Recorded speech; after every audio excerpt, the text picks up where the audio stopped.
Everyone, আসসালামু আলাইকুম। আমি আজকে একটা পুরোনো দিনের রান্না করব। সেটা হচ্ছে এখন অবশ্য এগুলি অনেকে রান্না করে না বা অনেকে চিনে না। সেটা হচ্ছে ডিম ভাপা। এটা ডিম দিয়ে রান্না করব, ডিম ভাপা রান্না করব। তা চলুন দেখি ডিম ভাপা রান্না করতে কি কি লাগছে। আমার লাগছে এখানে উম 4টা ডিম, এখানে ধনেপাতা, কাঁচামরিচ, বেরেস্তা আর সামান্য পেঁয়াজ, মরিচ, হলুদ, আদা রসুন আর লবণ। আমি এখানে একটু গোলমরিচের গুঁড়ো নিয়ে নিয়েছি। আর পানিটা আমি আগে গরম করতে দিয়ে দিয়েছি।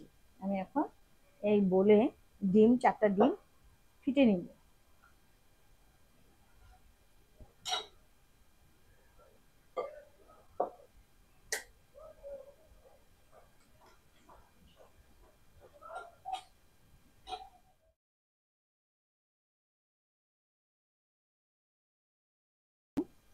গোলমরিচের গুঁড়ো দিয়ে দিচ্ছি ঝালের জন্য, আধা চামচের মতো।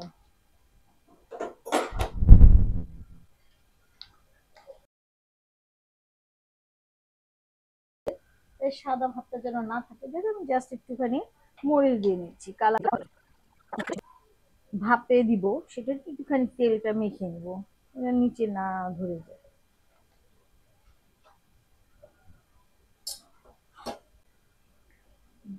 এখানে আমার 4টা ডিম আছে, 4টা ডিমে হয়ে যাবে।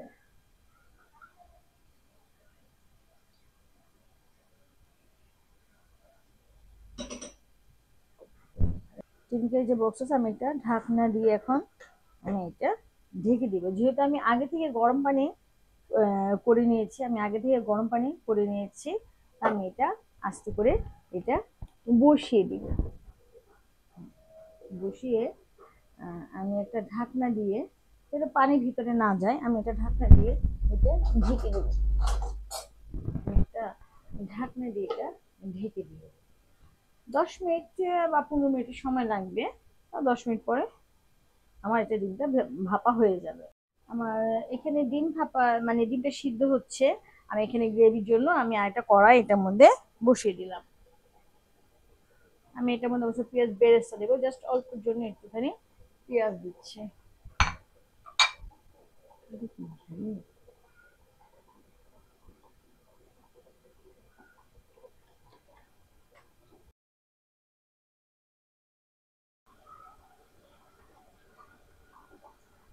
এর মধ্যে একটু লবণ দিচ্ছি। আর সামান্য এটার মধ্যে মশলা একটু কম হবে, মশলাটা কম হবে। আধা চামচের মতো আমি সবকিছু আধা চামচ করে নিয়ে নিচ্ছি।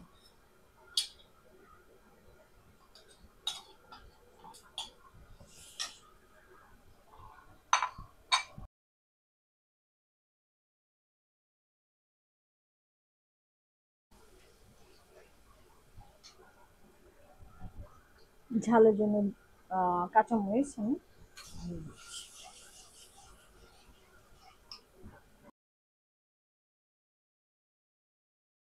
ডিম ভাপাটা এখন হয়ে গেছে। চুলার আঁচটা আমি কমিয়ে দিলাম।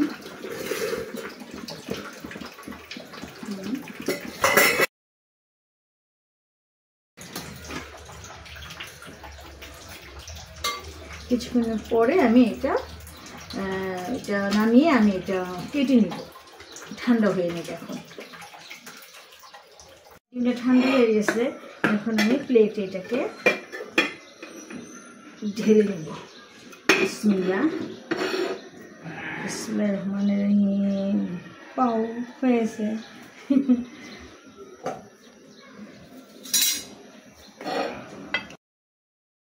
নিয়ে আমি আবার একটু ভেজে নেব।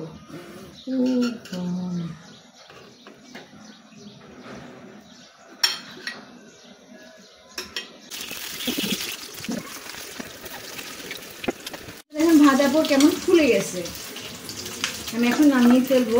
আরো কিছু ডিম আছে, ওগুলো ভেজে নেব।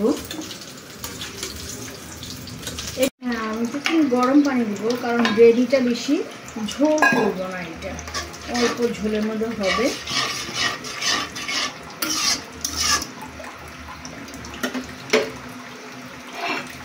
আমি একে একে ডিমগুলি এখানে ছেড়ে দিব।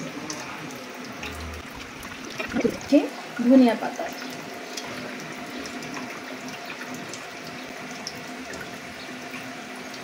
অল্প পরিমাণ জিরা,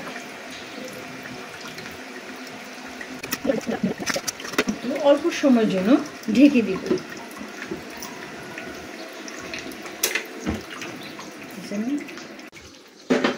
আমার ডিম ভাপাটা হয়ে গেছে, আমি এখন এটা নামিয়ে ফেলবো। বেড়ে নিচ্ছি। আমার ডিম ভাপাটা শেষ। আর আমার এই ডিম ভাপা যদি আপনাদের ভালো লেগে থাকে তাহলে লাইক করুন, শেয়ার করবেন। আর সবাই ভালো থাকবেন, সুস্থ থাকবেন। আসসালামু আলাইকুম।